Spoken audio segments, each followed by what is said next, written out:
los temas que nos faltan para que haga la monografía. Nos falta ver el planteamiento del problema y la parte de metodología de investigación, es decir, el capítulo 2 y el 3, ¿no? De su monografía. Eso es lo que falta. Voy a tener esas presentaciones y las vamos a dividir en dos partes. La primera parte vamos a ver el marco teórico y referencial, y en la segunda vamos a ver todo lo que es la metodología de investigación. ¿De acuerdo? Entonces, sin más preámbulo, comenzamos a presentar, ¿no? Y recuerden que para hoy tienen que tener escrito ya su planteamiento del problema, objetivos, justificación y alcance de la investigación. Entonces, vamos a ver eso en el entretiempo. Además, ustedes son conscientes de que necesitan avanzar en su monografía, por lo tanto, necesitamos, estamos en el tema 5, necesitamos presentar, ¿no? Presentar los avances, la única forma de que puedan hacerlo bien, ¿no? Entonces, por favor, presten atención, les voy a compartir la presentación, se las voy a enviar después.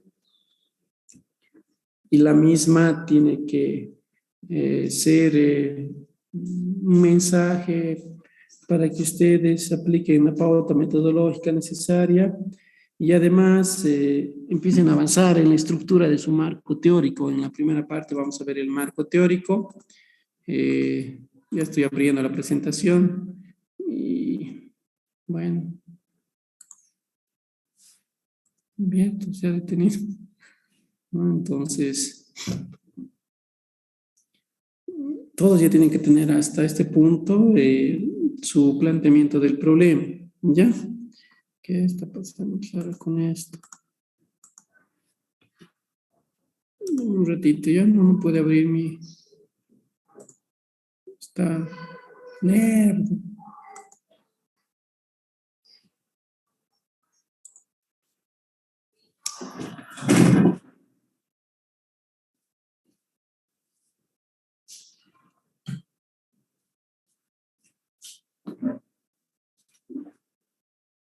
Ya, listo. Ahora sí.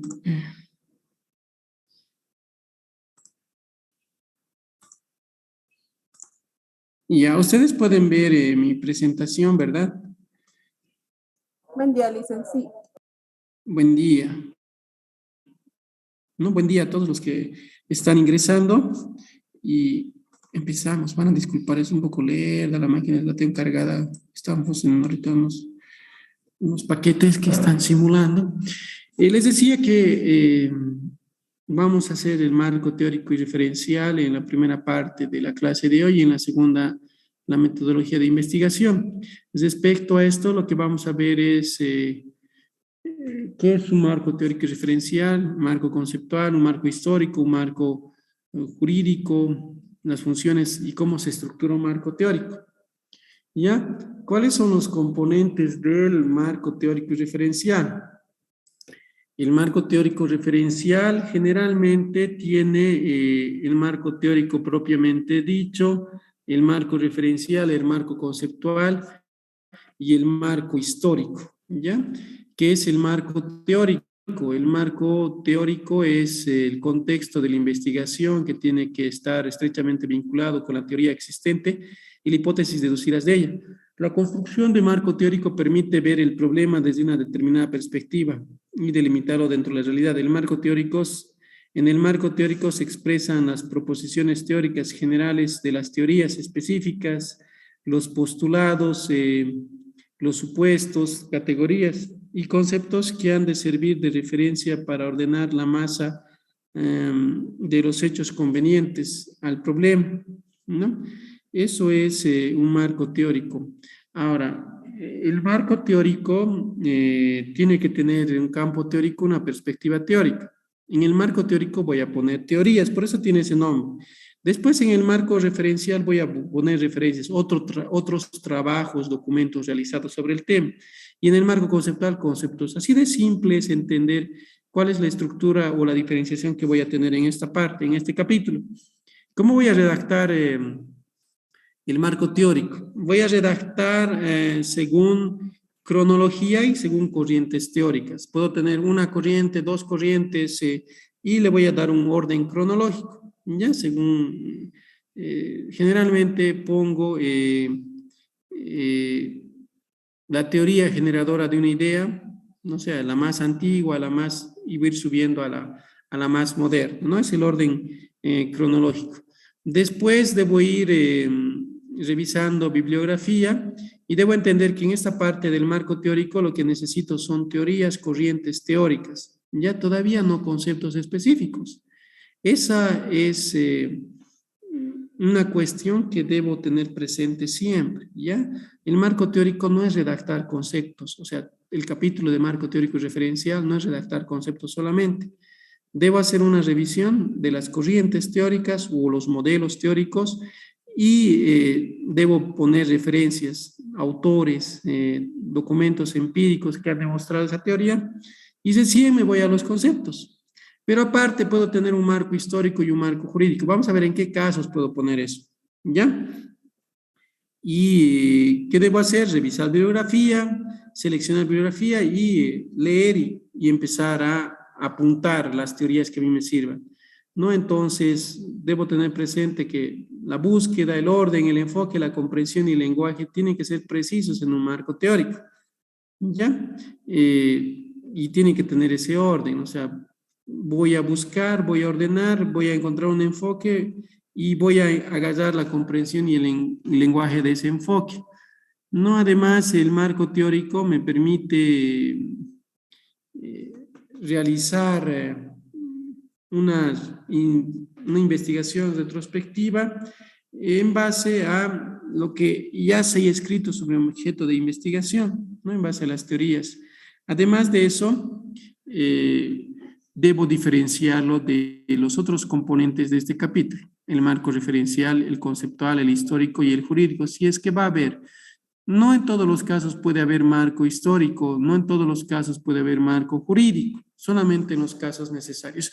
Pero sí en todos los casos debe haber teoría, documentos de referencia y conceptos, ¿no? Esos tres componentes. Ahora, ¿qué es el marco de referencia o qué es el marco referencial? Este marco no se basa solo en teorías, este marco de referencia más bien se basa en un contexto, en retrospección de lo que ya han hecho otros autores, es un cuerpo de conocimientos publicado en torno a un tema de investigación previamente abordado. En todo trabajo de investigación siempre vamos a encontrar bibliografía de referencia. En este punto se deben incluir los datos empíricos que debe tomar en cuenta el investigador. Pueden provenir tanto de fuentes directas o secundarias, ¿no? Investigaciones anteriores en la mayoría de los casos, información de revistas, periódicos, estadísticas, como fuentes directas y primarias. Además, se debe considerar que las fuentes consultadas deben compararse en un balance preciso y concreto y ordenado. Es decir, voy a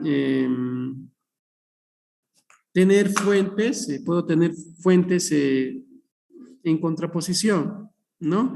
Si tengo dos o tengo una teoría, una corriente teórica que he hecho ya en mi marco teórico, es redactado sobre la misma, puedo tener trabajos que refuten esa teoría y otros que no, ¿no? Trabajos empíricos que hayan demostrado con datos esa teoría, ¿no? Y puedo hacer ese balance, ¿no? Un autor dice que X es causal de Y, otro dice, no, X no es causal de Y, Z es causal de Y X no, es un causal débil, ¿no? Entonces, eso es lo que se busca en el marco referencial. Se busca generar o introducir un debate al tema a través de documentos ya realizados. El marco referencial responde a las preguntas siguientes, ¿no? El problema ha sido tratado con anterioridad, qué soluciones se han presentado, pueden ellas considerarse definitivas, son válidas para nuestra realidad, qué aspectos no han sido resueltos satisfactoriamente. Entonces, haciéndome estas preguntas, yo puedo redactar su marco referencial. Si me pregunto, ¿el problema ha sido tratado con anterioridad? Sí, no hay documentos, ¿no? Entonces escribo, ¿no? Según el documento de Pérez, Céspedes, digamos que estoy estudiando riesgo de crédito, ¿no? El riesgo de crédito en el país no ha sido lo suficientemente abordado, no utiliza metodologías adecuadas, empiezo a escribir, ¿no? Si hay un uso inadecuado de las metodologías, ¿qué soluciones se han presentado en el pasado, ¿no? En el pasado se ha presentado... gracias a Basilea II y Basilea III ya se tiene un mejor, se han adaptado los métodos cuantitativos a las entidades financieras, ¿no? Pero eso no va a ser o sea, no es una hipótesis mía, ¿no? En el marco referencial son soluciones de otros autores, ¿no? Céspedes dice que la introducción de modelos cuantitativos tipo scoring para ver riesgo de crédito produce mayor eficiencia en la gestión de riesgos, ¿no? Entonces eso, ¿no? Cito un autor. Ahora, ¿puedo considerar estas soluciones como definitivas? No, ahí sí entra un poco lo que redacte el investigador, ¿no? Sin embargo, estas soluciones pueden considerarse no definitivas por el hecho de que todavía está en debate, ¿no? ¿Cómo medir el riesgo de crédito? ¿No? Ahora, ¿son válidas para nuestra realidad? Puedo estar escribiendo sobre un colombiano, ¿no? Puede ser que Restrepo aplica modelos de elección discreta, pero ya en forma multinomial, ¿no? Entonces, Restrepo, Miguel Bello, digamos, ¿no? Bello también hace uso de modelos multilogit para evaluar riesgo de crédito, pero es eso en el contexto colombiano, ¿no? En el caso boliviano hay algunos trabajos que usan modelos logit multinomial para evaluar riesgo de crédito, pero su uso todavía no está extendido en las entidades financieras, ¿no? Estoy escribiendo. Y por último, a la pregunta, ¿qué aspectos no han sido resueltos satisfactoriamente, ¿no? Entonces, queda mucho por abordar respecto al riesgo sistémico, riesgo de crédito, riesgo de liquidez en las entidades financieras, ¿no? Si bien los reguladores aplican modelos, las entidades financieras realizan más una revisión documental y métodos tradicionales como evaluación por puntos y evaluación de flujos, ¿no? Entonces queda mucho campo para la introducción de los métodos cuantitativos, para el análisis de riesgo sistémico, riesgo de liquidez. Estoy respondiendo a las preguntas de la diapositiva.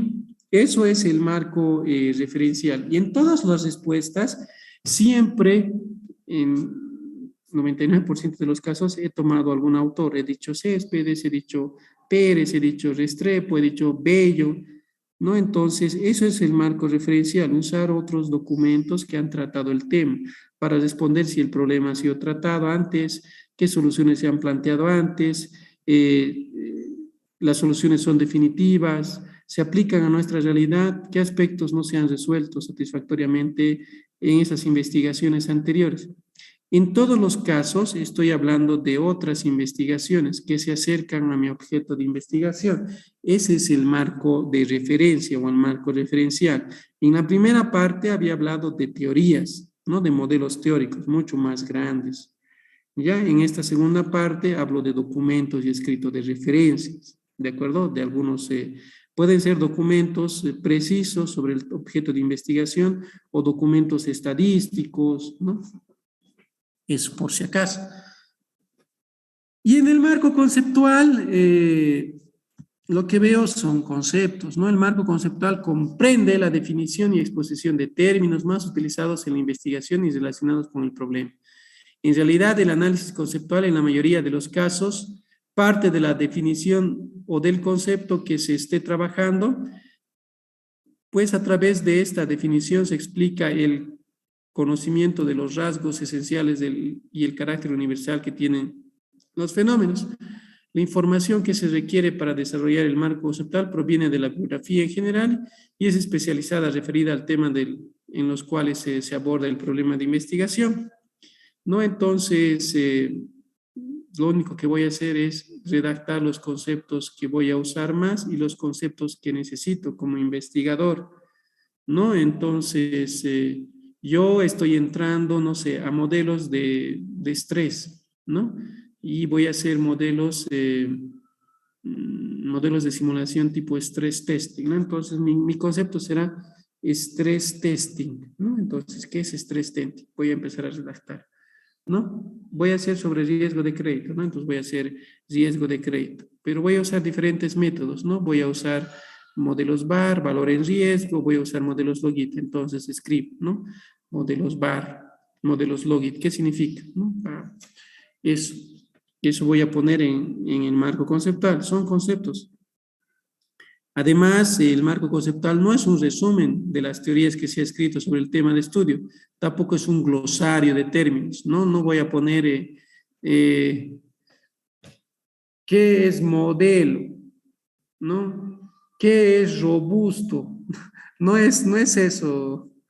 Solamente debo usar los conceptos relevantes y además aquellos que necesite definir, ¿ya? Porque el que va a leer la investigación y yo mismo en muchas ocasiones puedo tener sinónimos de conceptos para evitar esos posibles problemas, entonces voy a poner las definiciones que sean necesarias. No voy a poner todas las definiciones, ¿no?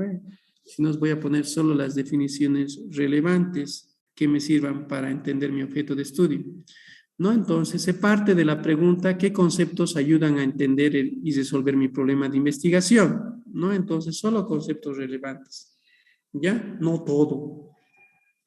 Ahora, además, debo redactar en un lenguaje teórico, ¿no? Entonces, este lenguaje teórico usa conceptos. Un concepto es un término usado para referirse a un fenómeno real. Es una construcción mental que otorga a las realidades significado en el pensamiento humano y permite entender, ¿no? Mediante los conceptos, el lenguaje teórico nos permite abstraer la realidad para describir y explicar fenómenos que son relevantes dentro de una disciplina del conocimiento. Entonces, eso es el marco conceptual. Hemos partido del marco teórico propiamente dicho, del marco referencial, marco conceptual. Ahora, en algunas investigaciones, además, va a haber marco histórico y jurídico. Solamente en el caso de que sea necesario. Si yo voy a usar un método histórico analítico, tendré marco histórico, ¿no? Ahora, si mi investigación está referida, no sé, al régimen tributario, por ejemplo, tendré un marco jurídico, ¿no? Porque un marco jurídico para entender el régimen tributario es relevante, ¿no? Si mi investigación está referida a la ley de servicios financieros, ¿no? O las leyes para regular el sistema financiero, entonces tendré un marco jurídico. ¿De acuerdo? ¿Qué es el marco histórico? Un marco histórico se refiere a los antecedentes del problema o la institución que se está estudiando, ¿no? El marco histórico se lo elabora con la finalidad de comprender la evolución del problema y o de la institución y encontrar en él o en ella los elementos constantes que persisten a lo largo de la existencia, ¿no? Entonces, eso es un marco teórico.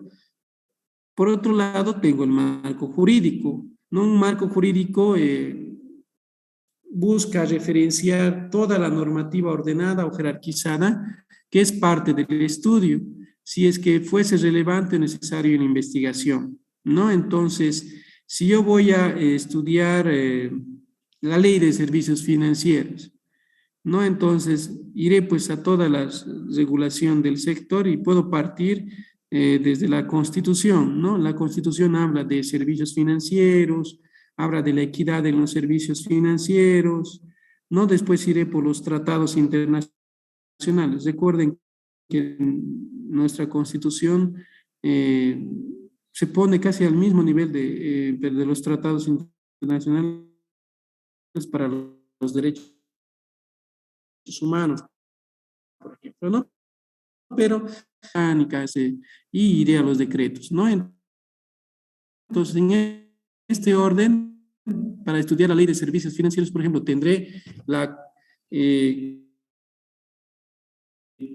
y en el contexto no puedo tener las macroregulación a través de Basilea 1, 2, 3, y en las leyes tendré la misma ley de servicios financieros, Y en los decretos tendré el decreto 2050, 2042, tal vez me estoy equivocando de número, pero los decretos referidos a los créditos regulados, ¿no? El crédito productivo y de vivienda de interés social, después el decreto para fijar pisos en las tasas y techos en las tasas, ¿no? Pisos para las tasas pasivas y techos para crédito regulado como el crédito productivo y el crédito de vivienda de interés social. Eso cuando fuera necesario. No todas las investigaciones requieren marco histórico y marco jurídico. ¿De acuerdo? ¿Se ha entendido?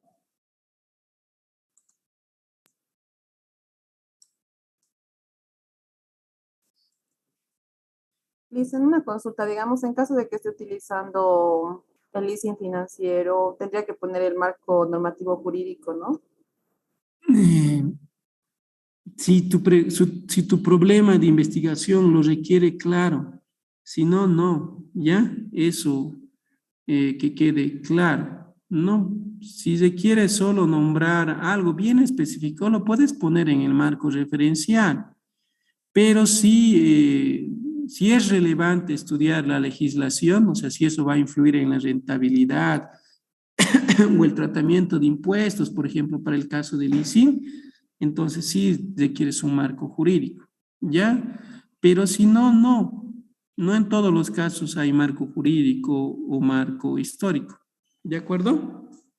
Está bien, dicen, gracias. Ya, eso para que no se hagan lío, o sea, no se compliquen. Cuidado que estén poniendo los 5 marcos en todas las investigaciones, ¿no? Van a tener 3 submarcos si quieren, teórico, referencial y conceptual. Ya eso les recomiendo a nivel general. Ya, y solamente cuando sea necesario el jurídico y el histórico. Pero ¿para qué hacemos todo esto? Me voy ahora. O sea, ¿cuáles son las funciones del marco teórico? En realidad, eh, las funciones son varias, pero las más relevantes es primero que nos orienta sobre cómo debe realizarse el estudio, ¿no? Puede, por ejemplo, en base a la revisión que yo voy a hacer, en base a la revisión referencial y en base a la revisión teórica, yo puedo seleccionar, ¿no? Ya para mi propuesta o para mi hipótesis, cuál va a ser el modelo de solución, ¿no? Entonces, un marco teórico es orientador tanto para el investigador como para el que va a revisar o va a hacer lectura de la investigación. Ayuda a prevenir errores, ¿no? Que se han cometido en otras investigaciones. Después amplía el horizonte de estudio, ¿no?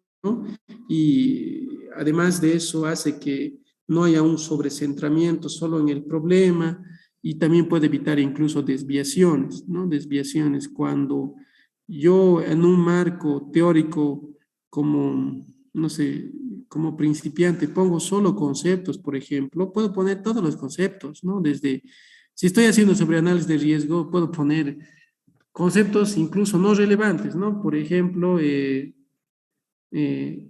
puedo empezar a definir qué es, eh, qué es las finanzas, ¿no? O sea, mi tema específico es análisis de riesgo. Entonces, yo te pido, las finanzas, ¿no? Las finanzas son, después de eso puedo empezar a definir no sé, otros conceptos, ¿no? Puedo empezar a poner estados financieros, ¿no? Cuando en mi investigación no, o sea, no he hecho uso, solo he hecho referencia a los estados, pero no he analizado estados financieros, ¿no? Entonces le puedo meter de todo, ¿no? Por tratar de llenar mi marco teórico.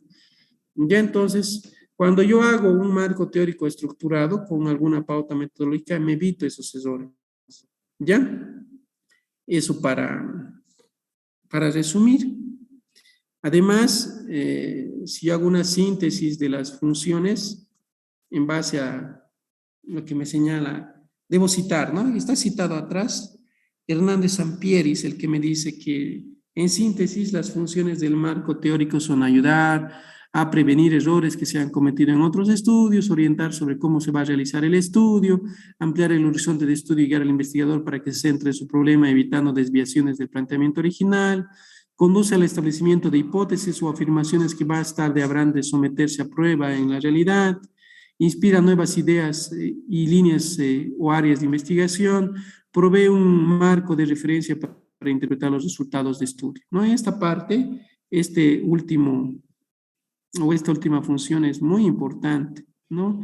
En base a aquello voy a interpretar los resultados, ¿no? Entonces, si yo no he definido riesgo de crédito en términos financieros, en investigación, o sea, ¿cómo podría interpretar los resultados que tengan la medición de riesgo de crédito? ¿No? Entonces, todo lo que sea necesario va a entrar al marco teórico, pero lo que no sea necesario, no sea relevante, lo debo quitar, ¿ya? Eso es fundamental, porque si yo empiezo a llenar de cosas irrelevantes mi marco teórico, entonces yo mismo me voy a perder. ¿Ya? El marco teórico me va a mostrar o va a allanar, si quieren, el camino para que yo pueda realizar interpretaciones, pueda hacer uso de modelos, o sea, probar algún modelo, ¿no? Si voy a hacer sobre modelos de gestión de cartera, entonces la teoría será, pues te pondré teoría de gestión de carteras, ¿no? Entonces, ahí va a entrar, ¿no? Y en el marco de referencia pondré autores, no sé, como eh, Markowitz, después Tobin, no sé, otros autores, ¿no? Entonces, Brooks, ¿no? O aquí en la región Kurt, ¿no? Eh, y en los conceptos pondré, pues, ¿no? O sea, modelos de gestión de cartera de largo plazo, de corto plazo, determinísticos, estocásticos, ¿no? Eso en el marco conceptual, ¿no? Y todo eso me va a ayudar a interpretar los resultados, ¿no? De mi propuesta de solución, o si voy a correr un modelo, voy a poder interpretar con el marco teórico. Entonces, esa es la finalidad de un marco teórico. No es una suma de conceptos, no es una suma de definiciones, no es una suma de teorías, solamente debo usar las relevantes, las que se van a aplicar o se van a refutar, si fuera el caso, en mi investigación. Y además de eso, yo debo entender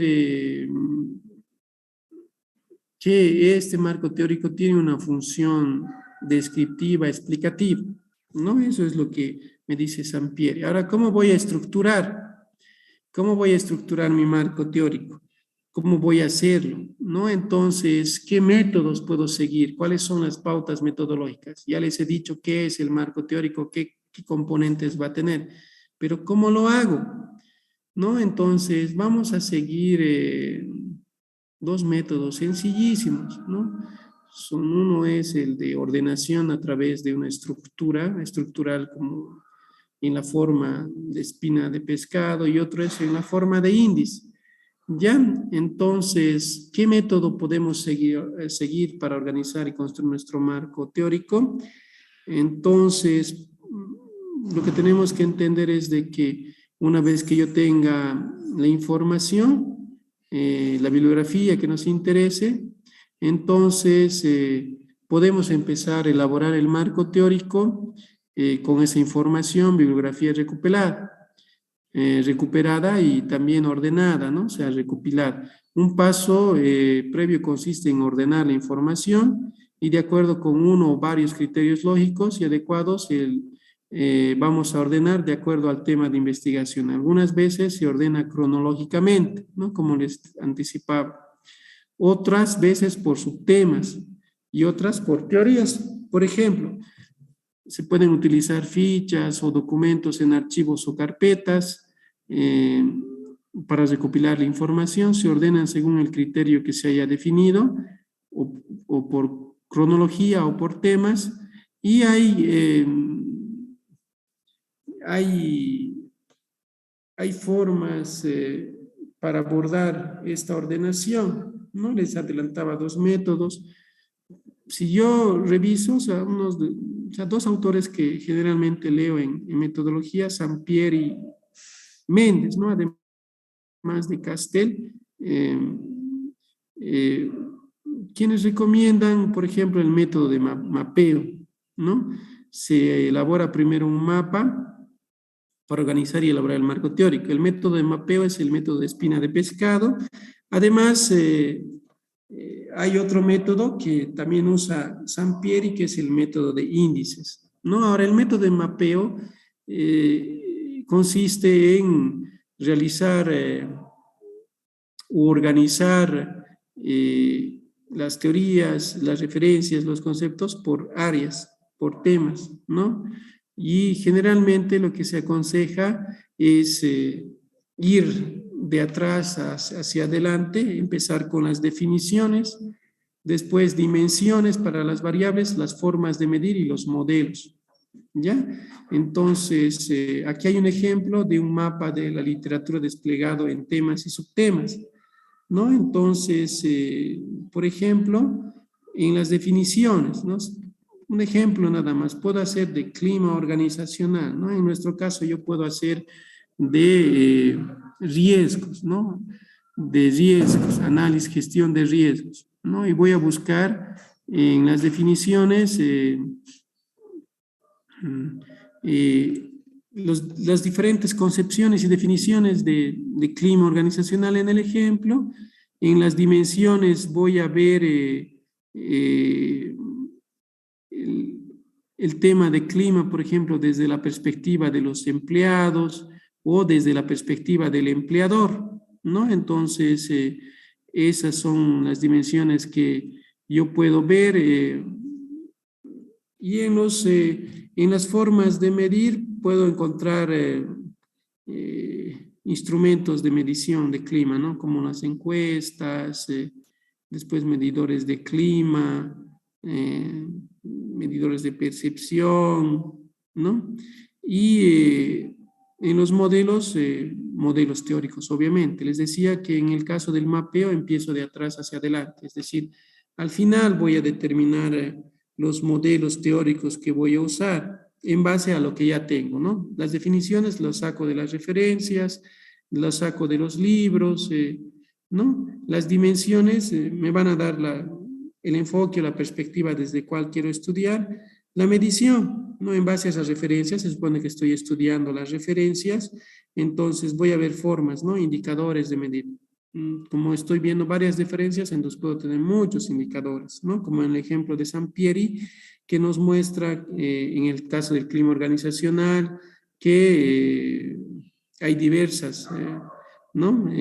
Dimensiones, ¿no? Hasta 85 para un solo tema, instrumentos, 28 tipos de instrumentos de indicadores para medir clima organizacional y modelos, ¿no? Modelos de los más citados, ¿no? Los de Gibbons, el modelo de la efectividad gerencial de Winborg, modelo de medidizador de clima organizacional de Parker, modelo de proceso de juicio común de James, ¿no? Entonces, modelos hay para cada tema. Desde esa perspectiva puedo tener el método de mapeo para organizar, ¿no? Entonces, lo que yo debo hacer es, en base a la bibliografía que ya he revisado, empezar a organizar, ¿no? Empezando por definiciones, o sea, los autores tienen sus definiciones, ¿no? Las dimensiones, desde qué perspectiva estudian los autores, las mediciones y los modelos que usan los autores, y empiezo a agrupar en carpetas o en fichas. Antes eran fichas, ¿no? Fichas manuales, y ahora puedo hacer en carpetas, ¿no? En mi PC o mi computadora. Ahora, lo que uno tiene que tener claro es de que cuando yo hago mapeo, lo que hago en general es buscar, ¿no? Tener una organización secuencial, desde la definición hasta encontrar el modelo teórico, ¿no? Entonces, si yo tengo,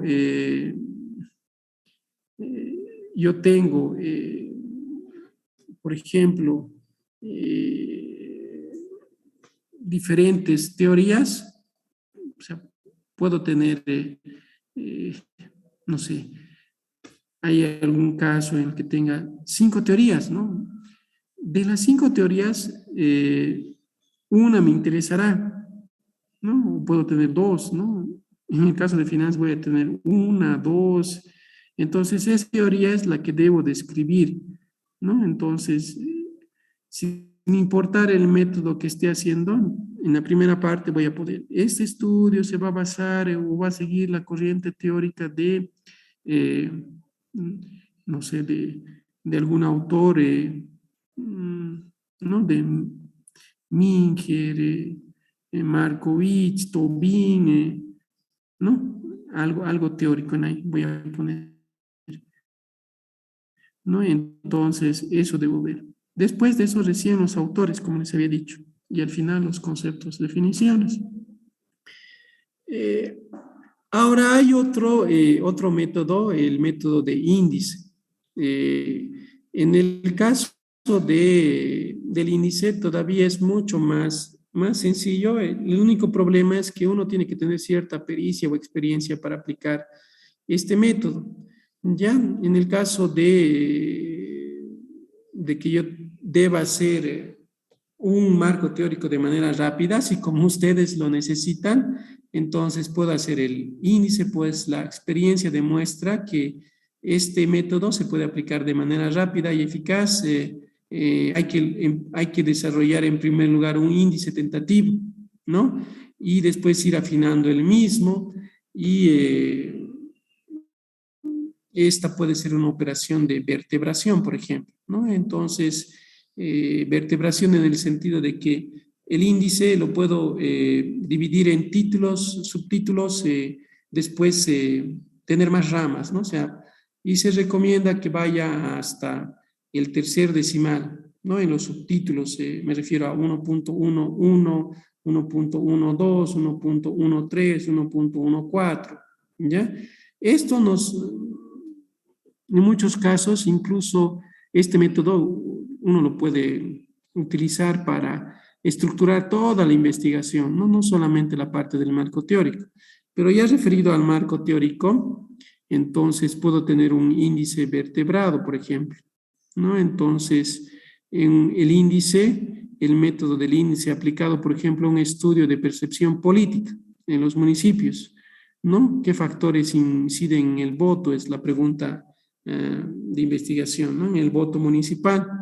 Entonces, yo puedo crear temas, ¿no? Puedo tener un acápite para la imagen, un segundo acápite para el partido, un tercer acápite para la estructura partidista, y después un cuarto para la mercadotecnia partidista, un quinto para la mercadotecnia electoral y un sexto para el ámbito electoral. Después que haga esta división general, voy a sacar acápites, ¿no? Por ejemplo, en la imagen del candidato puedo poner los antecedentes del candidato, 1.1 puede ser eso, 1.2 puede ser las atribuciones respecto al candidato, ¿no? 1.3 puede ser la percepción de la familia del candidato, 1.4 puede ser credibilidad del candidato y 1.5 presencia física del candidato.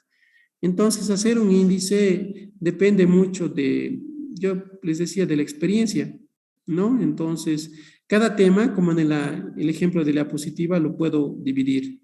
No tenía temas grandes, imagen del candidato, imagen del partido, ¿no? La estructura del partido, mercadotecnia partidista, mercadotecnia electoral y acción electoral. En dos, por ejemplo, puedo dividir la imagen del partido en antecedentes del partido.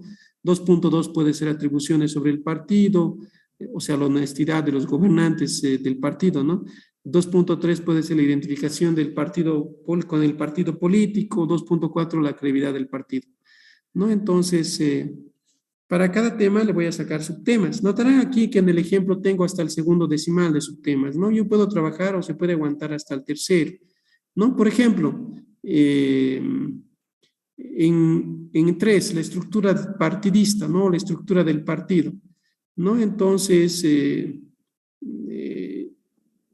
veamos si en la estructura partidaria en 3.2, cobertura en las elecciones, puedo sacarle un acápite 3.21, cobertura por departamento, ¿no? O sea, la cobertura nacional lo puedo hacer por departamento, ¿no? Entonces, o puedo sacarle en 3.2 en la cobertura áreas no cubiertas, ¿no? Para decir, del total hay estas áreas no cubiertas, ¿no? Generalmente son estas.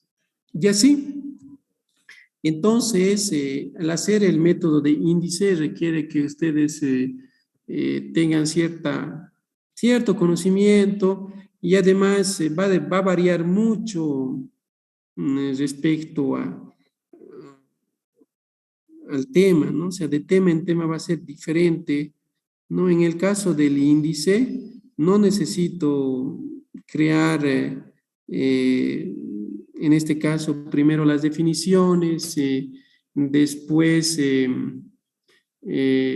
las dimensiones, después los medidores, indicadores de medida y los modelos.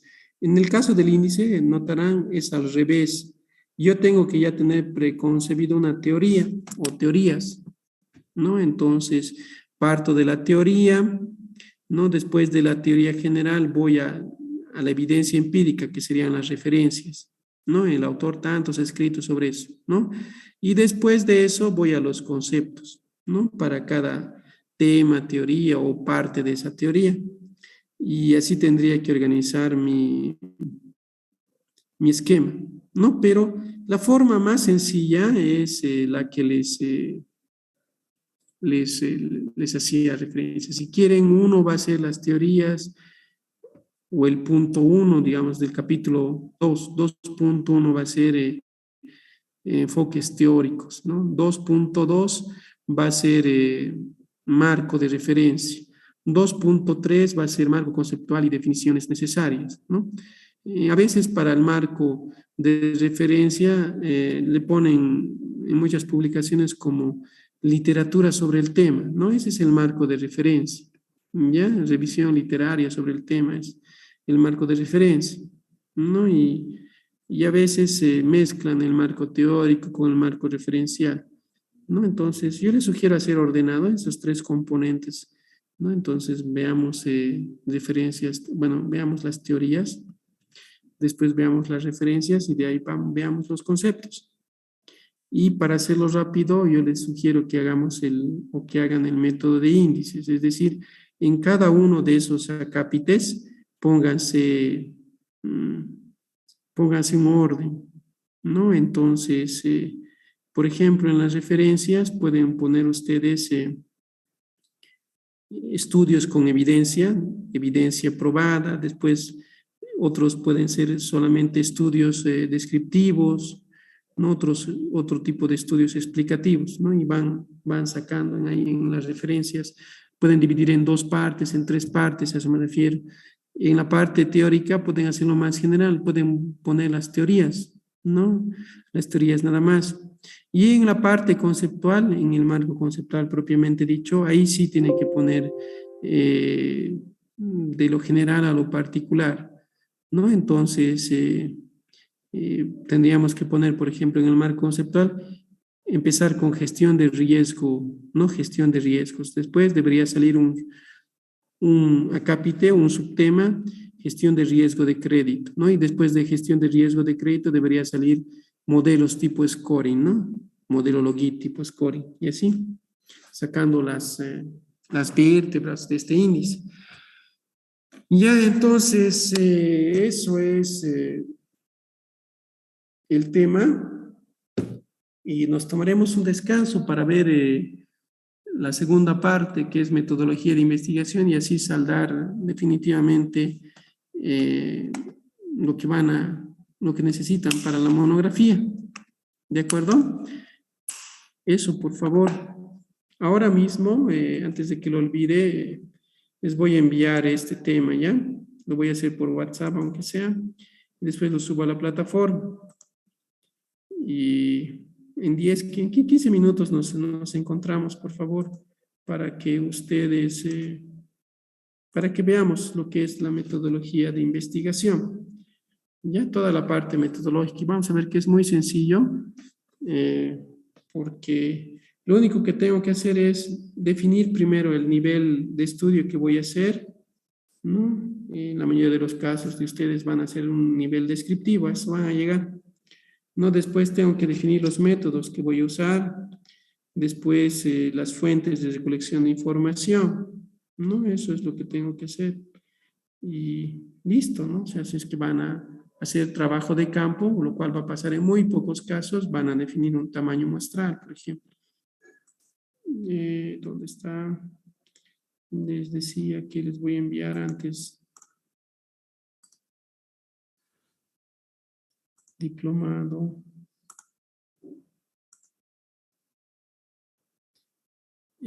Series de tiempo. ¿Dónde me entra opciones?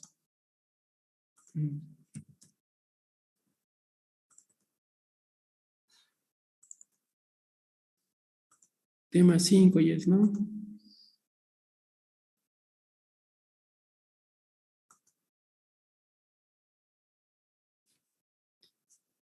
Muy bien, entonces ya tienen el tema para ver marco teórico y referencial.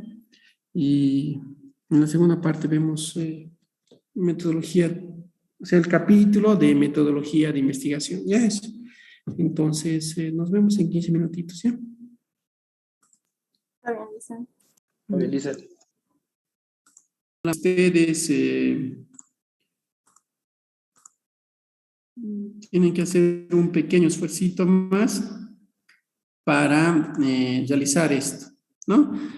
Y yo en algunos casos, yo les podría, no sé, les podría mandar una parte de un trabajo que yo he realizado, pero solamente como ejemplo, ¿no? Para que ustedes hagan de su tema. Ya, entonces, eso les podría mandar hasta el capítulo 3, ¿no? O sea, hasta el diseño metodológico. Y, no, pues sí, lo único que tendría que hacer es adaptarse al formato que les han enviado. No todos tienen la guía del formato, pero vayamos avanzando todavía. El diseño metodológico de la investigación comprende el tipo de estudio, los métodos teóricos y empíricos, las muestras y también las técnicas que no están aquí, ¿no? Técnicas de recopilación de información, que también las vamos a abordar por si acaso, pero para que entiendan. Y esto va a estar en la parte 2. También les voy a mostrar la parte 2 de esta exposición. No la parte 2 de este capítulo, digamos. Entonces, eso es algo que tiene que quedar claro, ¿ya? Y respecto al tipo de estudio o al diseño de la investigación, lo que tenemos que dejar claro es de que el tipo de estudio lo puedo definir según la estrategia de investigación que emplee, según el tiempo que efectúe, según las fuentes, según el propósito, según el medio utilizado, según el resultado alcanzado. A mí lo que me interesa es definir el tipo de estudio según la estrategia, ¿de acuerdo? Según la estrategia o el nivel, ¿no? Entonces voy a tener según la estrategia o nivel estudios exploratorios, descriptivos, correlacionales, explicativos. Directo al grano, ustedes van a hacer un estudio de tipo descriptivo, listo, así van a definir. Pero ¿qué es un estudio exploratorio? El objetivo en un estudio exploratorio es examinar un tema o un problema poco estudiado. Los estudios exploratorios en pocas ocasiones constituyen un fin en sí mismos. Se caracterizan por ser más flexibles en su metodología en comparación con los estudios descriptivos o explicativos. ¿Qué es un estudio descriptivo? El que van a hacer ustedes. Son aquellos que buscan especificar las propiedades importantes de personas, grupos, comunidades o cualquier otro fenómeno que sea sometido a análisis. Entonces van a ver propiedades, ¿ya?, del objeto de investigación. Miden o evalúan diversos aspectos, dimensiones o componentes del fenómeno a investigar. En un estudio descriptivo se selecciona una serie de cuestiones y se mide una de ellas independientemente para describir lo que se ha investigado. ¿Qué son los estudios correlacionales? Son aquellas que pretenden responder a una hipótesis de investigación que correlacionan, por ejemplo, a mayor variables, ¿no? A Mayor variedad y autonomía en el trabajo corresponde a mayor motivación intrínseca respecto a las tareas, ¿no? Entonces, mayor autonomía, mayor motivación. Estoy correlacionando, sin embargo, debo entender que en los estudios tipo correlacionales las relaciones en primera instancia son estadísticas, no necesariamente causales.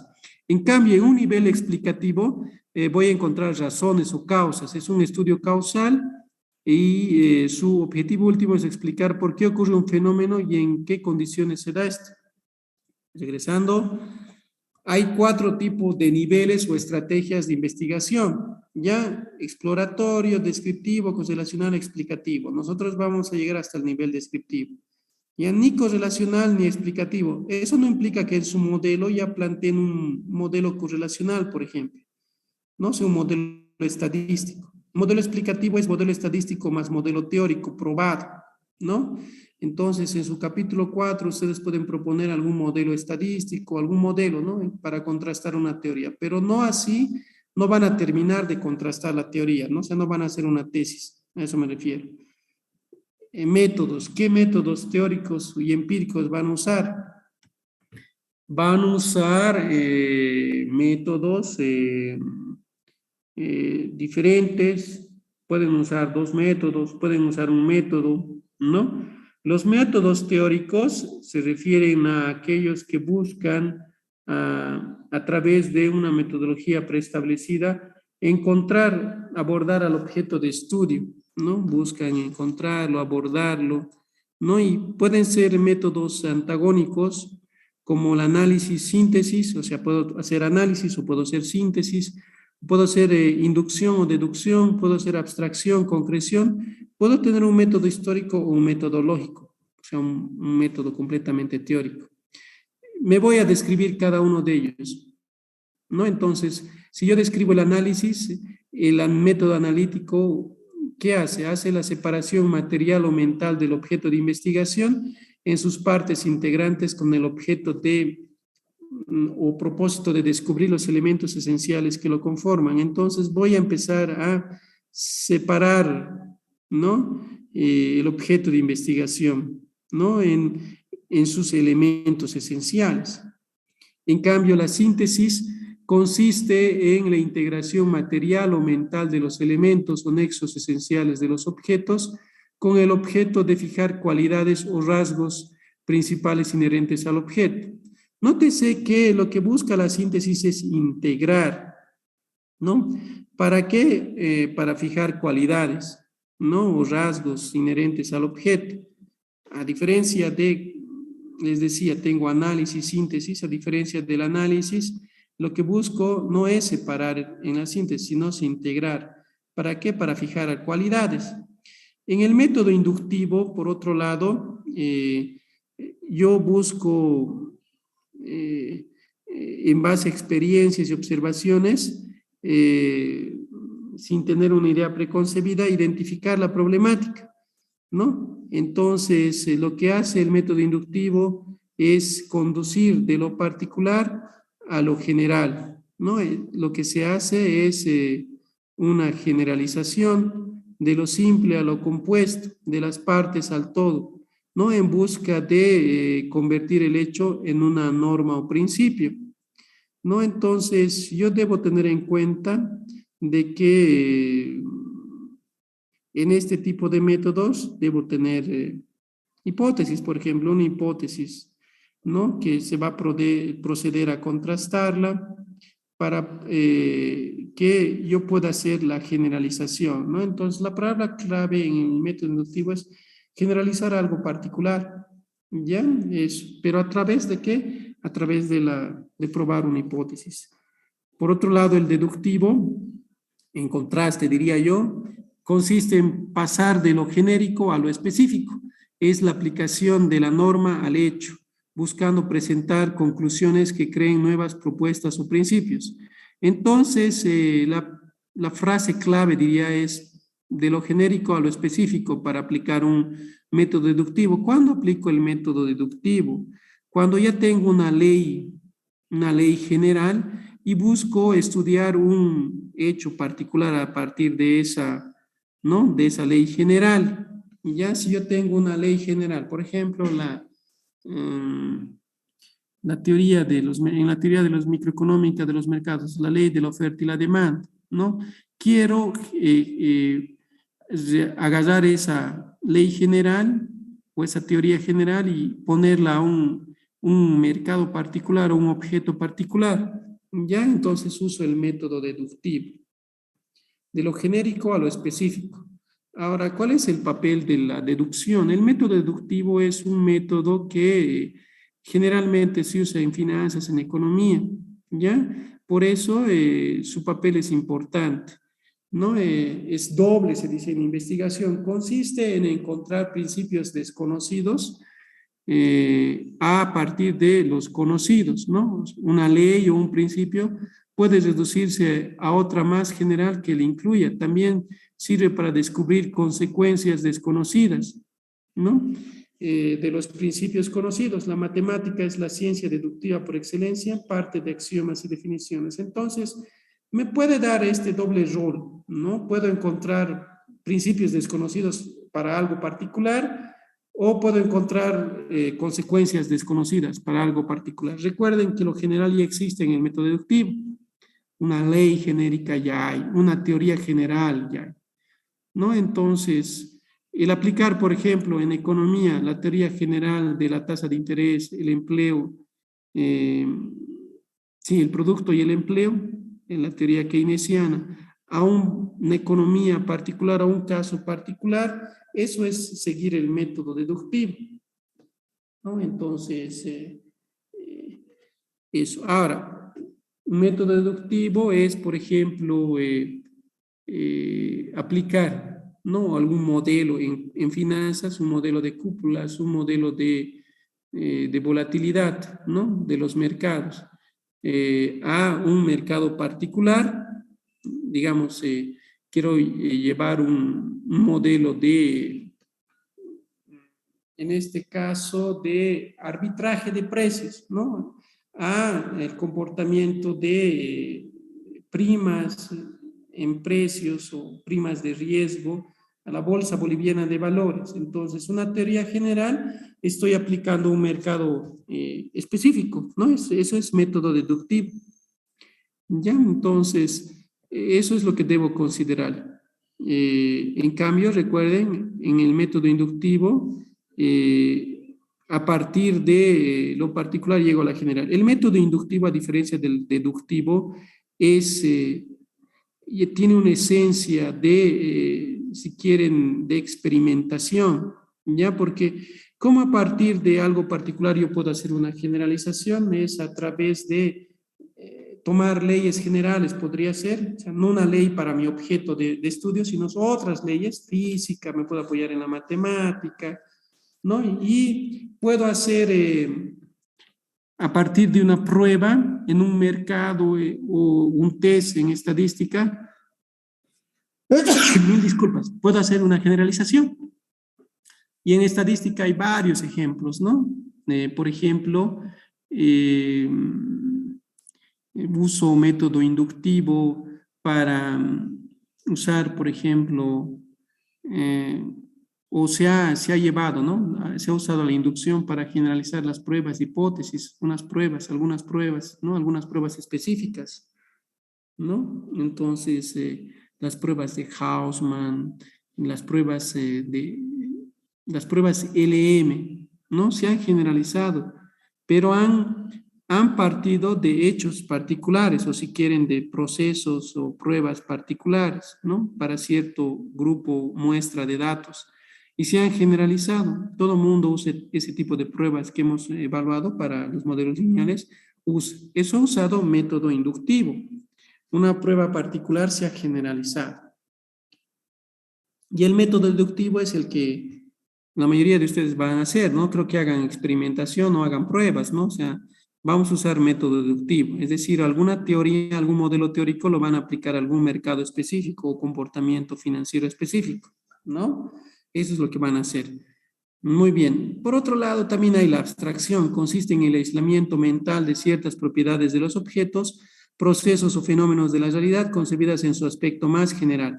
Se hace caso omiso de las propiedades que existen en el objeto. Entonces, es un método más mental es un método en el cual yo debo aislar, ¿no?, propiedades de los objetos en procesos o fenómenos de la realidad, ¿no? Podría decirse que incluso es un método en esencia teórico. Todos estos métodos son teóricos, pero este método es mucho más, más teórico, si quieren, en el sentido de que voy a aislar propiedades. Voy a tratar de crear, en este caso, factores de control, ¿no?, en modelos abstractos, ¿no?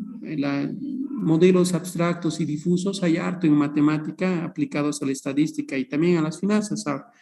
Ya, entonces, eso es la abstracción. En cambio, la concreción es el proceso opuesto, es integrar los conceptos aislados resultantes de la abstracción y crear un todo único. Abstracción lo uso sobre todo para la lógica matemática, ¿ya? Y tengo el método histórico. El método histórico, en contraposición a otros métodos totalmente abstracto, que sería el lógico propiamente dicho. El método histórico se basa en el conocimiento de la evolución y desarrollo del objeto fenómeno de investigación y que hace necesario revelar su historia, ¿no?, su evolución, ¿no? Entonces, este método presupone el estudio de todos los antecedentes, causas o condiciones históricas en los que surgió el fenómeno o el objeto de estudio, ¿no? Entonces, como su nombre dice, es analizar las propiedades de mi objeto a lo largo del tiempo, ya de mi objeto de investigación. Y lo usan sobre todo sociólogos, antropólogos, también en la economía se usa, ¿no?, el método histórico. Y cuando voy a usar la lógica dialéctica en sentido teórico, me apoyo en el método histórico, ¿no?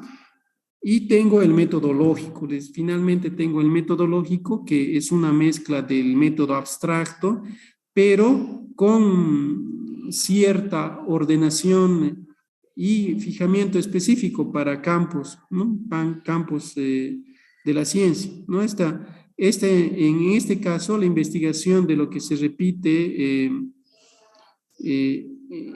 o las regularidades que tenga el objeto me lleva a despojarme de ciertas cuestiones o propiedades históricas del mismo objeto, ¿no?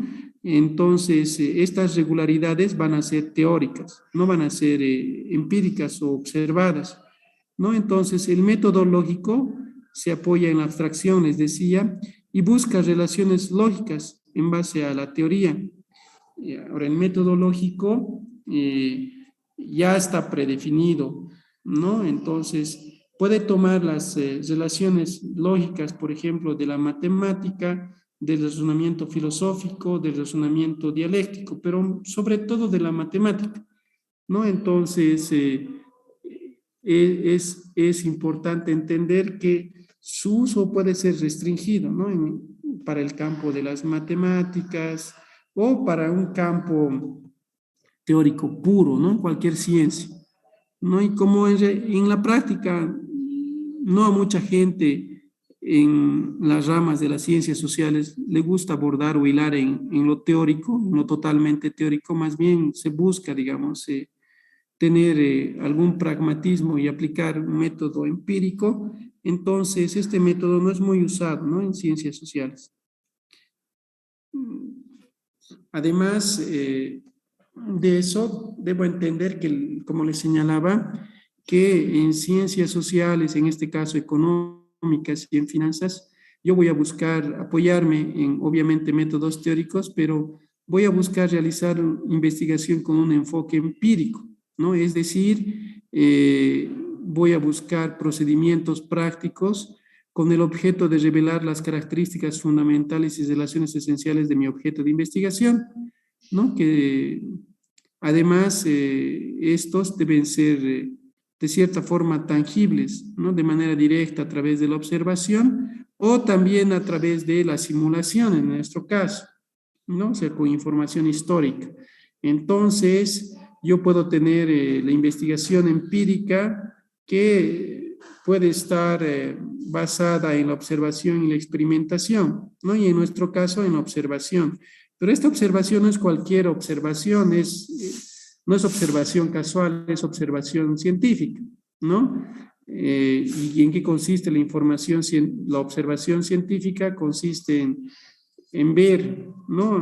Estar orientada siempre hacia un objetivo determinado, y en la observación científica el observador debe tener un conocimiento cabal del proceso, fenómeno, objeto a observar, para que sea capaz, dentro del conjunto de características de este objeto, de seleccionar aquellos aspectos que son susceptibles a ser observados y que contribuyen a la demostración de alguna hipótesis.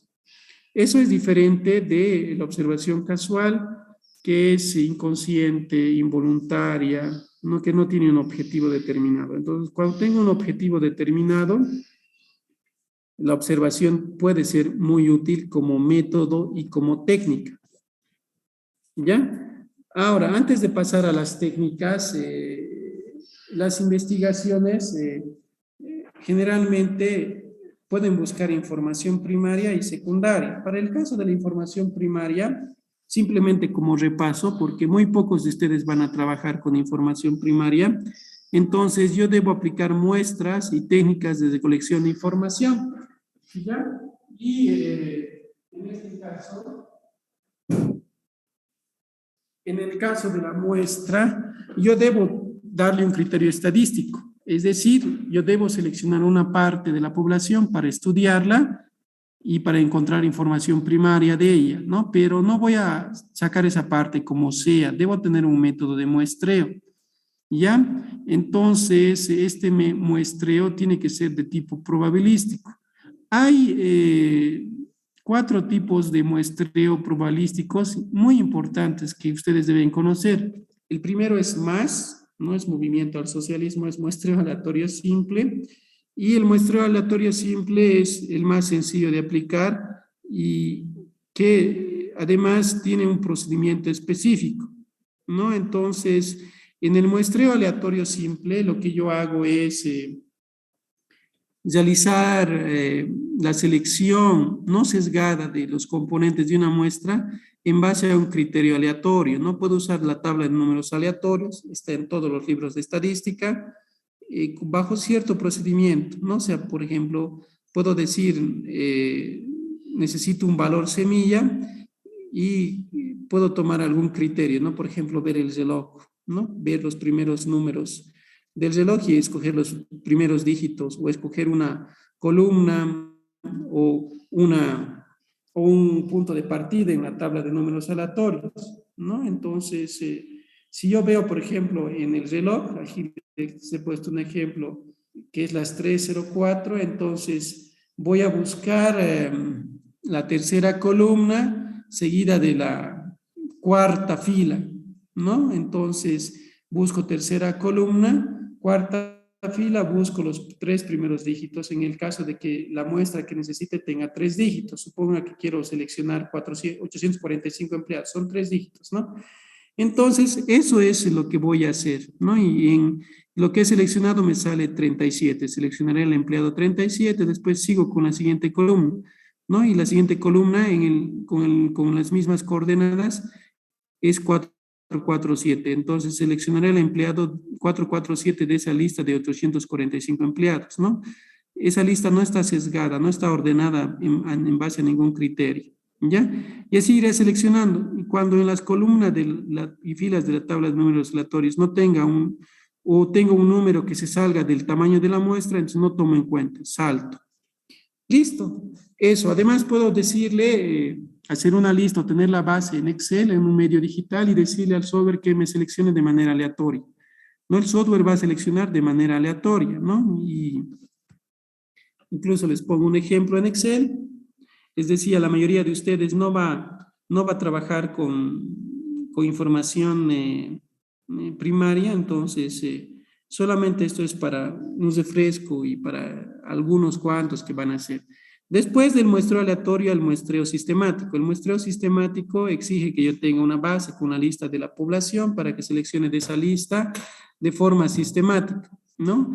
Entonces, el muestreo sistemático requiere que sí o sí tenga una base, y lo único que interesa en el muestreo aleatorio sistemático es encontrar el primer elemento de forma aleatoria. Entonces, puedo seleccionar el primer elemento de forma aleatoria, pero antes debo dividir la muestra en K saltos, ¿no? Si, por ejemplo, yo tuviera, ¿no? Una muestra de 100, el tamaño de la población divido entre el tamaño de la muestra, ¿no? Y voy a tener así el número K, ¿no? Entonces, por ejemplo, si yo tengo una población de 2.000 recibos, ¿no? Y quiero seleccionar 100 de estos recibos para hacer auditoría, y entonces 2.000 entre 100 me va a salir 20, ¿no? Entonces, lo que me está diciendo que para llegar a mi muestra de 100 debo hacer 20 saltos, pero dentro de esos 20 primeros lugares de mi lista, ¿cuál voy a seleccionar? Ahí entra el componente aleatorio. Entonces, cada 20 voy a seleccionar, pero no quiere decir que yo seleccione al sujeto 20 primero, ¿no? Del 1 al 20 debo solucionar a un sujeto, un recibo, un objeto, lo que esté muestreando de forma aleatoria. Para eso, del 1 al 20 puedo usar una tabla de números aleatorios y después saltar de 20 en 20. Listo, ese es el muestreo sistemático. Hay otro tipo de muestreo, el muestreo estratificado, cuando puedo estratificar generalmente por un criterio territorial a la población.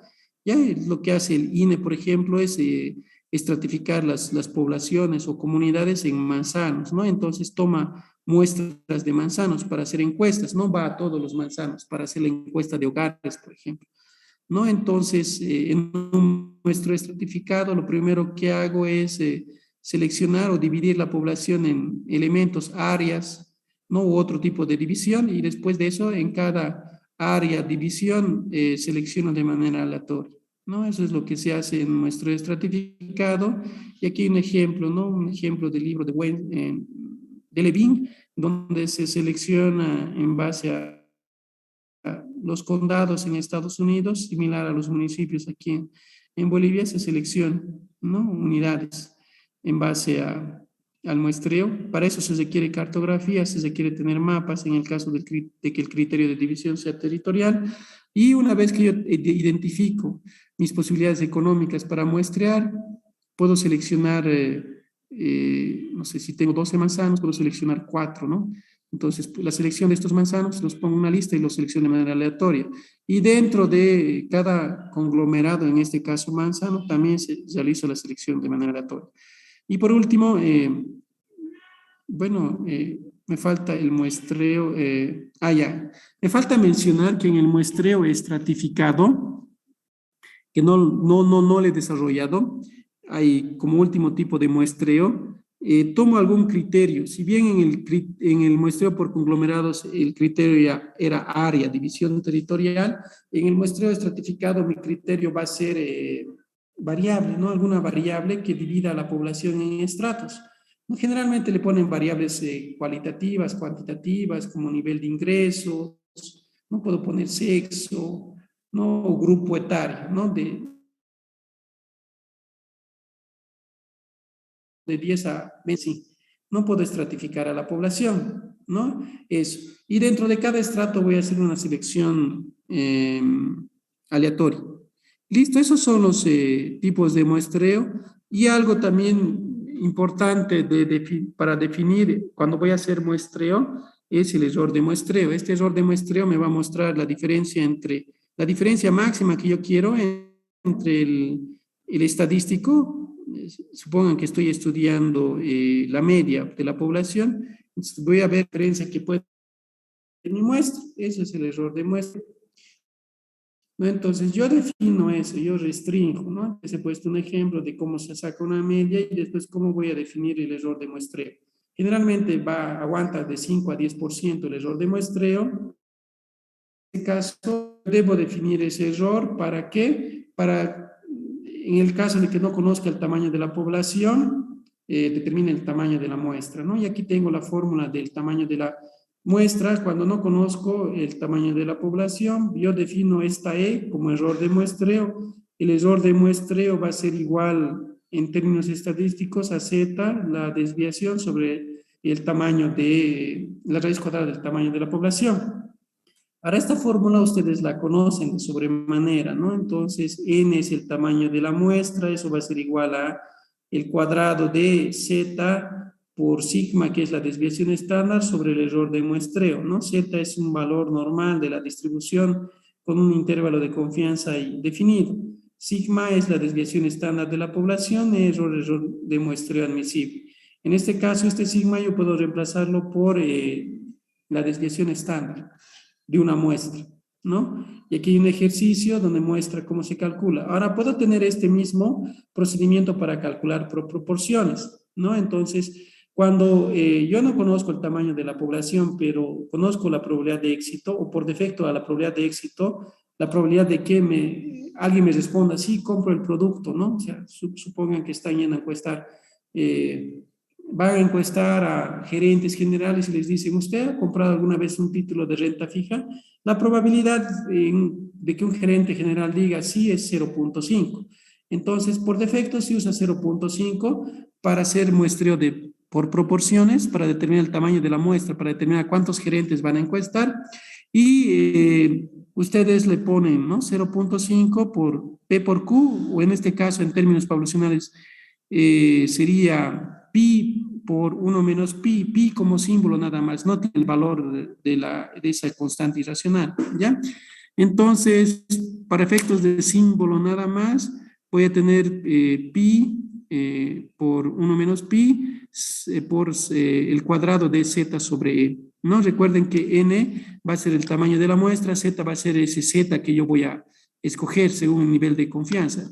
Va a ser 1.96 si yo quiero un nivel de confianza del 95%, eso ya lo sé de memoria, ustedes también deberían saberlo.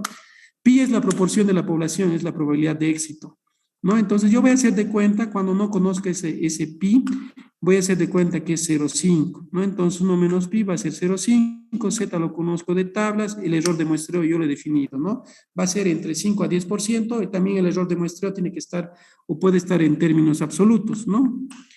Saco 5 o 10% del promedio poblacional o de algún registro de promedio poblacional que yo tengo. Muy bien, aquí hay un ejemplo, ¿no? Donde tengo entonces el error de muestreo en este caso para proporciones va a ser de 10%, ¿ya? Eh, muy bien. Esto es respecto a cómo calcular un tamaño de muestra dado, cómo hacer muestreo, cómo seleccionar los elementos de la muestra cuando yo voy a trabajar con información primaria. Y para terminar, voy a ver las técnicas de recolección de información para recolectar, ¿no? Información de tipo primario. Voy a hacer esto rápido porque la mayoría no va a hacer, pero igual tengo que hacerlo, ¿no? Por honestidad con usted. Ya, entonces, voy a ver técnicas de recolección y cómo voy a tratar la información. ¿Qué es una técnica? Es el conjunto de procedimientos ordenados destinados a producir resultados, ¿no? En este caso, recolectar información, ¿no? Entonces, eso es técnica. Ahora puede haber técnicas cualitativas o cuantitativas, ¿no? Muchos autores en la parte de metodología de investigación le ponen, antes de definir el nivel de estudio, le ponen enfoque metodológico. Y dicen, al estilo Sampieri, dice, va a tener un enfoque cualitativo, ¿no? Si va a ser para sociología, psicología, o va a tener un enfoque cuantitativo. En el caso de ustedes van a definir eso. Y generalmente va a ser un enfoque cuantitativo, porque van a aplicar un modelo cuantitativo. Y ahí las técnicas van a tener ese enfoque cuantitativo. Hay técnicas cuantitativas como el cuestionario, encuestas más conocidas, y hay técnicas cualitativas como el grupo focal, entrevistas, ¿no? Y aquí en nuestro campo le podríamos añadir la modelación, simulación, ¿no? Entonces, nosotros podemos introducir aquí como una técnica, ya no como un método, como una técnica, la modelación, simulación, ya, entonces eso es lo que tienen que tener en cuenta, ¿no? Si el mensaje es lo más fácil para ustedes, si no van a poder trabajar con información primaria, es hacer modelación, simulación en base a datos secundarios, ya, eso es lo que yo les aconsejaría. Y eso es lo que tendrían que hacer, ¿no? En la mayoría de los casos. Ahora, eso no quiere decir que ustedes están obligados a hacer eso necesariamente. Ya, entonces, eh, me lo he enviado de frente, enviar al fondo, lo voy a poner. Ya. Yo necesito... Entonces, eso es lo que les recomiendo para el campo, bueno, para el campo financiero, ¿no? Económico, financiero, modelación y simulación. Esto le vamos a agregar para que se los envíe a ustedes para el caso de que no quieran, o bueno, no podamos trabajar con información primaria, ¿no? Porque en el caso del cuestionario, yo puedo enviar un cuestionario a los participantes y recolectar la información, un cuestionario para gerentes, ¿no? Lo puedo enviar y ellos me lo pueden devolver. En el caso de la encuesta, necesita la presencia del investigador y puedo hacer más un cuestionario, encuesta más cuestionario, ¿no? La encuesta es todo proceso de recojo de información que sea ordenado, estructurado y en la que el investigador o alguien designado por el va a participar para recolectar la información en base a preguntas establecidas o ordenadas, ¿no? Pueden ser abiertas o cerradas, ¿no? Eso es una encuesta más cuestionario, ¿ya? Una encuesta en concepto no es igual a un cuestionario, ¿ya? O sea, la encuesta puede ir acompañada del cuestionario, ¿no? Y el cuestionario como técnica es algo diferenciado porque en el cuestionario generalmente eh, puedo enviarlo, ¿no? El cuestionario lo tengo que estructurar, ¿no? Entonces, eso, ¿no? Para que sea o cuestionario o encuesta más cuestionario, ¿ya? Eso para que en el procedimiento y recoge. El cuestionario eh, requiere que yo haga un proceso de elaboración de la estructura y las preguntas que va a tener el mismo. Ya, entonces puedo tener documentos previos, un cuestionario preliminar, un cuestionario final, y en el caso del cuestionario necesito requisitos, ¿no? El investigador debe partir de objetos de estudio perfectamente definidos. Segundo, cada pregunta es de utilidad para el objetivo planteado por el trabajo. Y tercero, el que conteste tiene que estar dispuesto y ser capaz de proporcionar respuestas fidedignas, ¿no? Ahora hay más requisitos, por ejemplo, hacer una lista de variables, después deben ver la claridad de las instrucciones, establecer la mejor secuencia, los términos más importantes, solamente ponerlos esos. Esos son requisitos, pero lo más importante es de que conocer el objeto de estudio, que cada pregunta sea relevante y que las respuestas sean fidedignas para un cuestionario, ¿no? Ahora, ahí en el cuestionario yo tengo que darle una estructura, ¿no? Títulos y preguntas. En la parte de preguntas, estas pueden ser de diferente tipo, ¿no? Preguntas abiertas, preguntas cerradas, preguntas mixtas, ¿no? Y en el caso de las preguntas cerradas, puedo preguntar sí o no, falso o verdadero, ¿no? Entonces, eso es lo que se pregunta, son dicotómicas, ¿no? En el caso de en las preguntas cerradas también puedo poner preguntas politómicas, es decir, con más de dos opciones, ¿no? Entonces, yo puedo poner opciones múltiples, por ejemplo, ¿no? En los últimos 5 años cambio de trabajo, entonces le puedo poner una vez, más de una vez, no cambio de trabajo, ¿no? Entonces van a ser, son preguntas cerradas al final. Y también puedo tener otro tipo de preguntas politómicas, ¿no? O sea, donde aparte de tener una respuesta, puedo poner una respuesta complementaria o dos respuestas, ¿no? Por ejemplo, de las siguientes bebidas, ¿cuáles ha probado? ¿No? Puedo haber probado Coca-Cola y a la vez Simba Pomelo, ¿no? Coca-Cola, Simba Pomelo, Papaya Salvieti, Coca-Quina, Pomelo Neus, ninguna, ¿no? Entonces, esas son las posibilidades. Ahora, en las preguntas también puedo jerarquizar, ¿no? Puedo jerarquizar opciones, ¿no? Por ejemplo, de las siguientes universidades, ¿cuál considera usted la mejor? De mejor a peor, ¿no? Ordenar de mejor a peor, ¿no? Y no le he puesto la UMS porque de plano, pues la UMS es la mejor, ¿no? Entonces, ¿para qué voy a investigar? ¿No? Entonces, puedo marcar, ¿no? Uno, dos, tres, cuatro, así sucesivamente. Por otro lado, hay preguntas abiertas. En las preguntas abiertas, yo siempre pongo espacios, ¿no?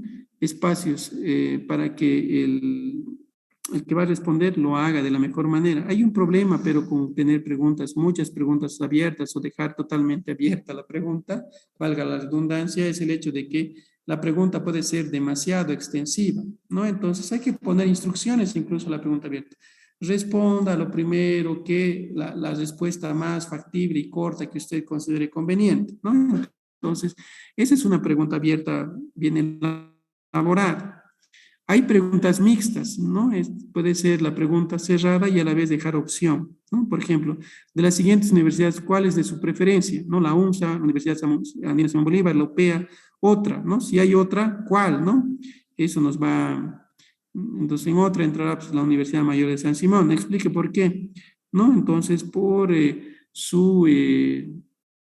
Por su posicionamiento, además por su historia y porque todavía mantiene cierto grado de institucionalidad, ¿no? Eso lo explicarán ustedes.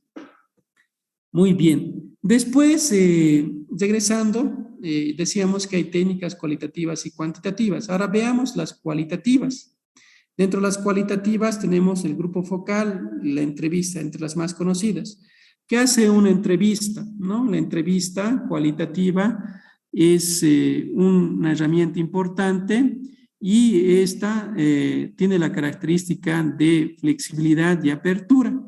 Eso no quiere decir que la entrevista no tenga cierto orden, ¿no? Ni es, en este caso, la entrevista tiene que tener cierta elaboración, ¿ya? Si bien las preguntas no van a estar predeterminadas, entonces yo debo tener cierto orden, ¿no? Por ejemplo, el orden de formulación de la entrevista tiene que tener la siguiente secuencia, ¿no? Primero debo hacer preguntas generales y factibles, después debo hacer preguntas complejas, después debo hacer preguntas sensibles y delicadas y debo hacer al final preguntas de cierre. ¿No? Entonces, no estoy predefiniendo las respuestas, no las estoy cerrando, tampoco las estoy abriendo, no estoy definiendo ni respuestas ni preguntas y esto es lo que yo debo tomar en cuenta, ¿no? Entonces, voy a ir, si quieren, de lo general a lo particular, más o menos siguiendo el método analítico ¿no? Y el método deductivo no, el método analítico en hacer la entrevista. ¿No? Aquí hay ejemplo de una entrevista, ¿no? Entonces, guía del entrevistado, ¿no? Entonces, generalmente se pone de qué se va a tratar la entrevista, ¿no? Y después voy a tener las preguntas, ¿no? Pero estas preguntas no se las voy a dar pues al que se llama al entrevistado, ¿ya? O sea, estas preguntas son para el entrevistador, ¿de acuerdo? Todas las opciones son, en la mayoría de los casos, son abiertas para las respuestas, ¿ya? Y tengo los grupos focales como una técnica cualitativa, ¿no? Un grupo focal es un espacio de opinión para sentir, pensar y vivir, y lo que se trata de captar son percepciones, ¿no? De la gente y también opiniones. Un grupo focal se concibe con un grupo de personas que han sido seleccionados y convocados por un investigador con el propósito de discutir y comentar desde un punto de vista algún tema, ¿no? Entonces, también se conoce como grupo focal o entrevista grupal y eso es algo que debo tener en cuenta. Ya, entonces puedo tener respuestas múltiples el grupo focal. Ahora, para terminar, un grupo focal también se debe llevar adelante de manera ordenada, estructurada. Debo elaborar las preguntas, es decir,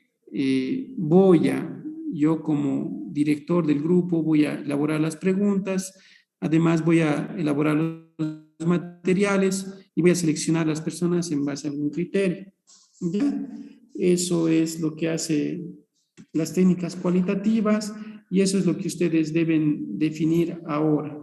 Ya, entonces, eso es lo que necesitan. O sea, las diapositivas ahora mismo se las voy a enviar para definir qué método qué nivel de estudio van a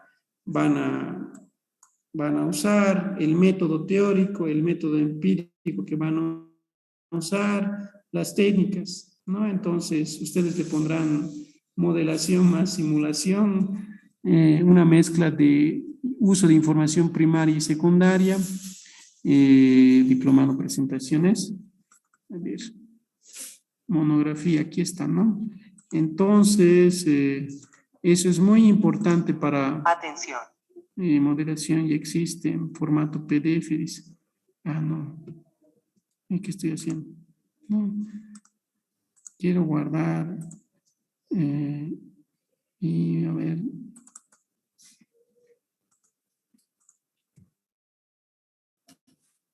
Y ahí se terminó todo. Lo que voy a hacer ahorita puede ser mucho material para tan poco tiempo. Lo que voy a hacer es mandarles un formato, pero no ahora, ¿ya? En este momento voy a adecuar, voy a proteger lo que les puedo enviar. No les puedo enviar todo, o sea, de los documentos de trabajo que yo hago y de los que están en curso. Les voy a enviar un ejemplo. Voy a adaptar a alguna investigación que yo tengo al capítulo 1, 2 y 3 de la monografía, lo que yo les he pedido, ¿no? Entonces, en ese sentido, listo. Van a tener un ejemplo. El ejemplo no es una restricción, es más, el ejemplo es solo eso, ejemplo. Ustedes van a tener su propio tema de investigación y lo único que tienen que copiar del ejemplo, si quieren, son subtítulos, la guía, la ordenación, ¿no? Cómo está estructurado el capítulo 1 de introducción y antecedentes, cómo está estructurado si quieren, el capítulo 2, cómo está estructurado el capítulo 3 de diseño metodológico. Solamente eso para que hagan por analogía. El tema de ustedes puede ser totalmente diferente. ¿Se ha entendido?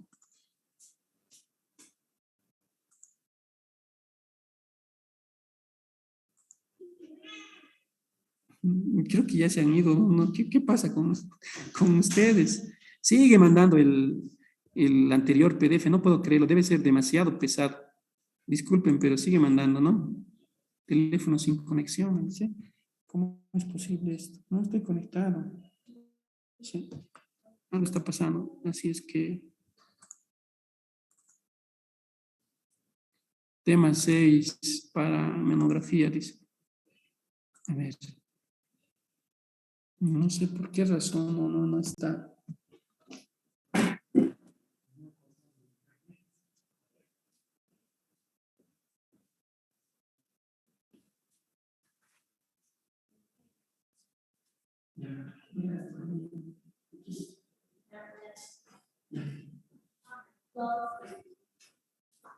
Listo.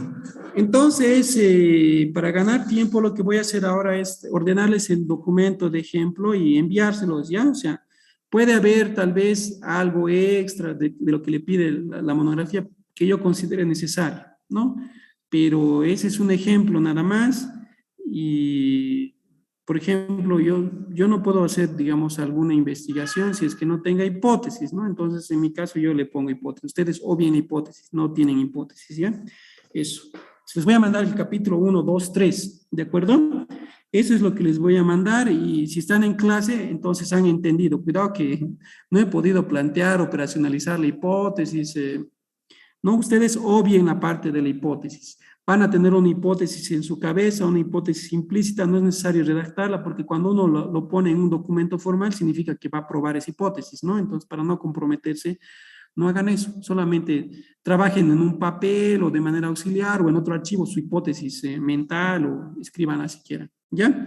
Eso para que se entienda, y eso es lo que puedo hacer por ustedes, ¿no? Y me van a entregar el trabajo, va a estar en la plataforma hasta el día viernes a medianoche, y así todos vamos a tener un, perdón, ya me estoy trabando, a tener un fin de semana tranquilo, ¿de acuerdo?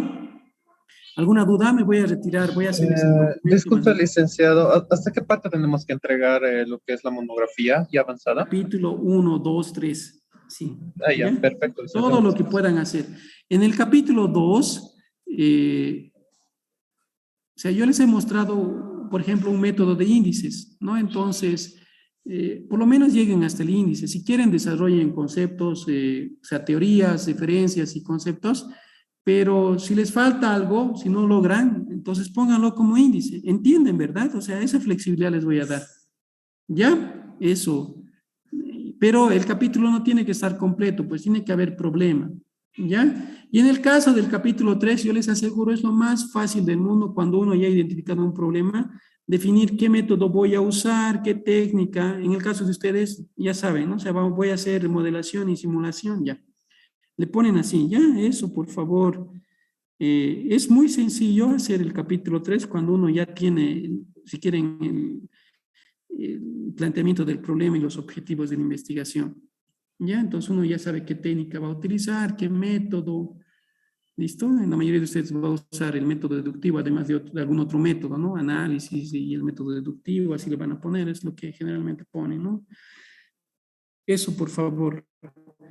Ahora, esta muestra que les voy a mandar no es limitativa, tampoco es obligatoria, solamente es algo para tratar de colaborarles, ¿no? Entonces, voy a ver algún documento que ya haya publicado o algo y lo voy a adaptar, ¿ya? O sea, yo, por ejemplo, sobre inclusión financiera, ¿no? Entonces, ya he publicado en una revista indexada, entonces, no creo que me lo plagien, o por lo menos me van a citar, ¿no?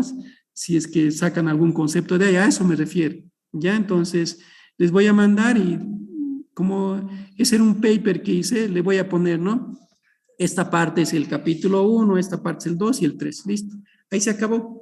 ¿Listo? Entonces terminamos la clase y voy a hacer eso y se los mando por el grupo. ¿Listo? Eso, muchas gracias por escuchar y entonces me retiro. ¿Ya? Eso vamos a Gracias, hacer. licenciado. Ya, cualquier cosa por el grupo, además, ¿no? Cualquier duda sobre cómo voy a colgar la plataforma. Más bien terminaré eso y se los mandaré lo más rápido posible.